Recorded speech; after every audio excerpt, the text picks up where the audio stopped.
À la tribune officielle, l'ensemble des chefs d'État invités par le président Umaro Sissoco Embaló à l'occasion de la célébration jumelée du cinquantenaire de l'accession de son pays à la souveraineté internationale et des journées de la défense.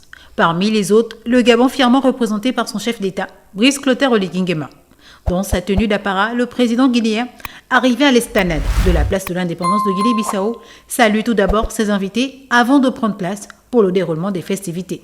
Le défilé militaire qui s'est déroulé sur près de 2 heures a été l'occasion pour les personnalités présentes d'apprécier le passage devant la tribune des forces de défense et de sécurité.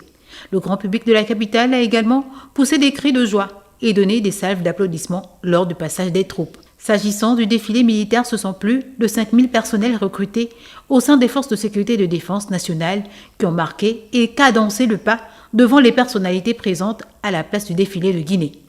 Le traditionnel défilé aérien, naval, pédestre et motorisé, hautement militaire, a émerveillé le public venu nombreux des 4 coins du pays. La particularité de cette parade a été le pas lent et cadencé d'une unité d'intervention spéciale. Un pas lent, témoignage du sacrifice traduction de l'engagement de ces hommes sur le terrain, en tout temps et en tout lieu pour la défense du territoire, de son peuple et des institutions.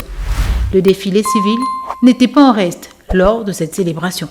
En marge de ces festivités, le chef d'État s'est entretenu avec le Premier ministre de Sao Tomé et Principe, Patrice Emery Trovoada, sur les questions d'intérêt commun.